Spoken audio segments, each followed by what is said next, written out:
Hello everyone, আসসালামু আলাইকুম। এই ভিডিওতে আমি আপনাদের সাথে তুলে ধরার চেষ্টা করেছি নোয়াখালী জেলার সবচেয়ে বড় বাস কাউন্টার এবং পাশাপাশি এই কাউন্টারে আপনারা কোন কোন সুবিধা পাবেন এবং কি কাউন্টারে কোন কোন বাসের কাউন্টার রয়েছে, কোন কোন বাস কোন কোন সময় এই কাউন্টার থেকে ছেড়ে যায় সম্পূর্ণ A to Z দেখানোর চেষ্টা করেছি।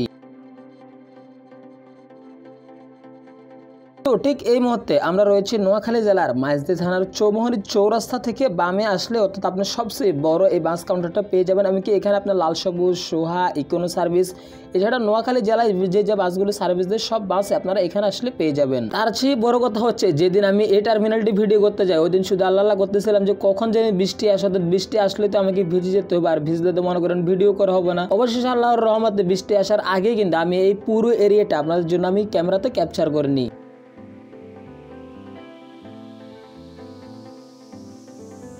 তো এখানে টার্মিনাল লেখা রয়েছে চৌমোহনী পৌর টার্মিনাল, অর্থাৎ এটা হচ্ছে নোয়াখালী জেলার মাইজদি থানার চৌমোহনী যে চৌরাস্তা রয়েছে ওই চৌরাস্তারই একটি বাস কাউন্টার বলতে পারেন।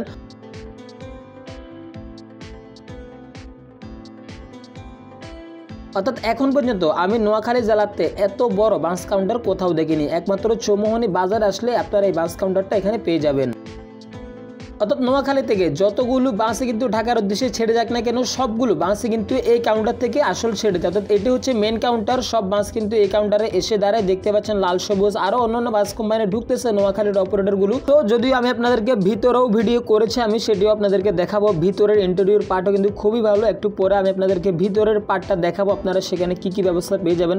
সো বাইরের ভিউটা আমি আপনাদেরকে দেখাই। মূলত এখান থেকে চাটকিল হয়ে কুমিল্লা পদুয়া বাজার বিশ্ব রুট হয়ে এই বাসগুলো ঢাকার উদ্দেশ্যে ছেড়ে যাবে। এই বাসগুলো মূলত যতগুলো বাসে ঢাকার উদ্দেশ্যে ছেড়ে যায় সবগুলো বাস কিন্তু কুমিল্লা লাকসাম অথবা কুমিল্লা পদুয়া বাজার চাঁদপুর হয়ে কিন্তু কুমিল্লা দিয়ে সোজা এই বাসগুলো ঢাকা চলে যায়। তো সোহা ট্রান্সপোর্টের যে বাসগুলো আপনারা এই মুহূর্তে স্ক্রিনে দেখতে পাচ্ছেন, আপনারা হয়তো সবাই জানেন যে গরিব অসহায় মানে দরিদ্র মানুষের জন্য এই বাসগুলো চালু করা হয়েছে। তবে যদিও আমি তাদের সেখানে গিয়েছিলাম, তাদেরকে জিজ্ঞেস করতে পারিনি মূলত তাদের সার্ভিস কী কী ছিল সেখানে। তো সোহা ট্রান্সপোর্টের যতটুকু দেখলাম, আমি যতক্ষণ এখানে ছিলাম সবসময় কিন্তু দেখলাম একটা বাসে দাঁড়িয়ে ছিল, যাত্রীও খুব একটা বেশি ছিল না, বাসটা ওইখানে দাঁড়িয়ে ছিল সোহা ট্রান্সপোর্টের। এরপর কিন্তু লাল সবুজ, ইকোনো সার্ভিস, 21 আরও নোয়াখালীর অন্যান্য অপারেটরগুলো কিন্তু পরপর কিন্তু এই বাস কাউন্টারে কিন্তু ঢুকতেছিল। তো চলুন এবার নোয়াখালী জেলার সবচেয়ে বড় বাস কাউন্টারের ভিতরের পার্টটা আমরা দেখে আসি। দেখতে পাচ্ছেন যে কতটা পরিষ্কার পরিচ্ছন্ন করে রাখা হয় এখানে বাস টার্মিনাল পক্ষ থেকে। এখানে লাল সবুজ, মিয়ামি এয়ারকন, 21 পরিবহন, তারপর ওইদিকে আপনারা পুরো টার্মিনালটা আমি যদি আপনাদেরকে একটু যদি ঘুরিয়ে দেখায় তাহলে বুঝতে পারবেন যে কতটা লাক্সারিয়াস। এখানে বসারও কিন্তু সুব্যবস্থা রয়েছে। সোহা ট্রান্সপোর্ট অর্থাৎ এই কাউন্টারের ভিতরে আপনারা ঢুকলে কিন্তু সব বাসের কাউন্টার একসাথে পেয়ে যাবেন এবং প্রত্যেকটা বাস কাউন্টার কিন্তু আলাদা আলাদাভাবে এখানে কিন্তু ভাগ করা রয়েছে, আপনারা চাইলে সেখানেও গিয়ে বসতে পারবেন।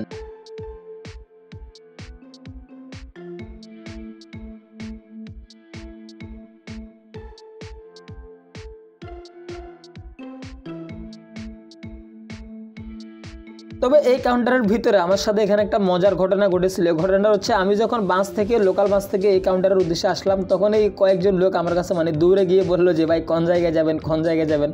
আমি বললাম যে ভাই আমি যাবো না। পরে আমার ভিডিও করা দেখে তারা মানে আমার দিকে একেবারে তাকিয়ে রয়েছে।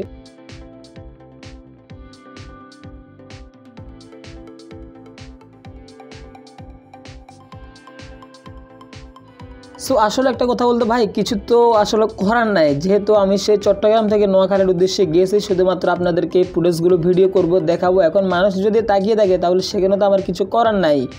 এনি হাও আমাকে তো ভিডিও করতেই হবে সেখানে।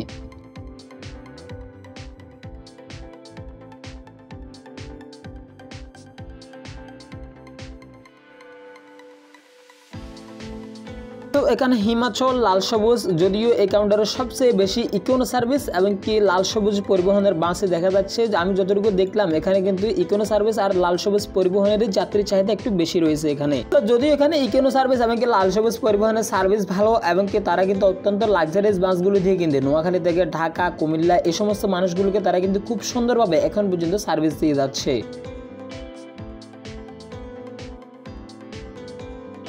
যদিও ইকোনো সার্ভিস সর্বদা জাপানের ব্র্যান্ড নিউ হিন-ওয়ান যে নন এসি বাসগুলো দিয়ে ঢাকা, খাগড়াছড়ি, নোয়াখালী জেলায় বেশ সুনামের সহিত তারা দীর্ঘদিন ধরে সার্ভিস দিয়ে যাচ্ছে।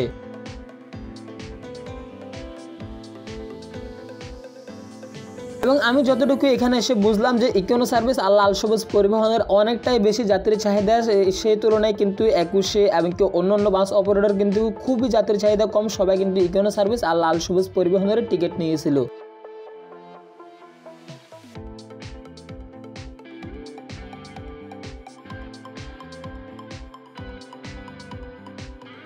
এছাড়াও ইকোনো সার্ভিসের ফ্রি বুফে যে সার্ভিসটি তারা চালু করেছিল, যদিও বর্তমানে অনেকেই বলছে যে তাদের এই সার্ভিসটি নাকি অনেক আগে থেকে বন্ধ হয়ে গেছে, তবে আমি নিজেও কিন্তু এখনো পর্যন্ত জানি না, আমি সেখানে গিয়েছিলাম তারপর আমি জিজ্ঞেস করে নেই, তাই এই বিষয়ে আমি তাই কোনো কমেন্ট করতে চাই না তাদের ফ্রি বুফে সার্ভিস সম্পর্কে। তবে শুধু ইকোনো সার্ভিসে নয়, লাল সবুজে কিন্তু নোয়াখালীবাসীকে কিন্তু বেশ ভালোভাবে ফ্রি বুফে সার্ভিস দিয়ে আসছিল সেই শুরু থেকে। তবে যদিও বর্তমানে এই দুইটি অপারেটর কেন তাদের ইকোনো সার্ভিস এবং লাল সবুজ পরিবহন ফ্রি বুফে সার্ভিস বন্ধ করলো তা আমার এখনো বুঝে আসে না। এছাড়াও এখানে আরেকটা মজার বিষয় হচ্ছে ইকোনো সার্ভিসের একটি কোরিয়ান সিভি হুন্দাই বাস রয়েছে, যে হুন্দাই বাসটি শুধুমাত্র জিপিতে অন্য ব্যানারে সার্ভিস দেয়, যদিও তাদের বহরে এই হুন্দাই বাসটি খুবই কম দেখা যায়। সো এ ছিল আমাদের ট্রান্সপোর্ট অফ বিডির পক্ষ থেকে নোয়াখালী জেলার সবচেয়ে বড় বাস কাউন্টার, যেখানে আপনারা সকল ধরনের সুবিধা পেয়ে যাবেন। আমি এই কাউন্টার আপনারা কারা কারা এসেছিলেন অবশ্যই সেটা কমেন্ট বক্সে জানিয়ে দিবেন। এবং পাশাপাশি এই এলাকার অনেকগুলো বড় টার্মিনালের ভিডিও কিন্তু আমাদের হাতে রয়েছে, যদিও সেগুলো আমি আপনাদের সাথে আস্তে আস্তে শেয়ার করবো, যদিও এক ভিডিওতে এতগুলো দেখানো সম্ভব না, কারণ ভিডিওটা অনেক লম্বা হয়ে যাবে। তো এই ভিডিওটি আমরা এখানে শেষ করে দিচ্ছি, দেখা হবে নেক্সটে অন্য কোনো ভিডিওতে। দেশের পরিবহন জগৎ রিলেটিভ যে কোনো তথ্য জানতে অবশ্যই আমাদের ট্রান্সপোর্ট অফ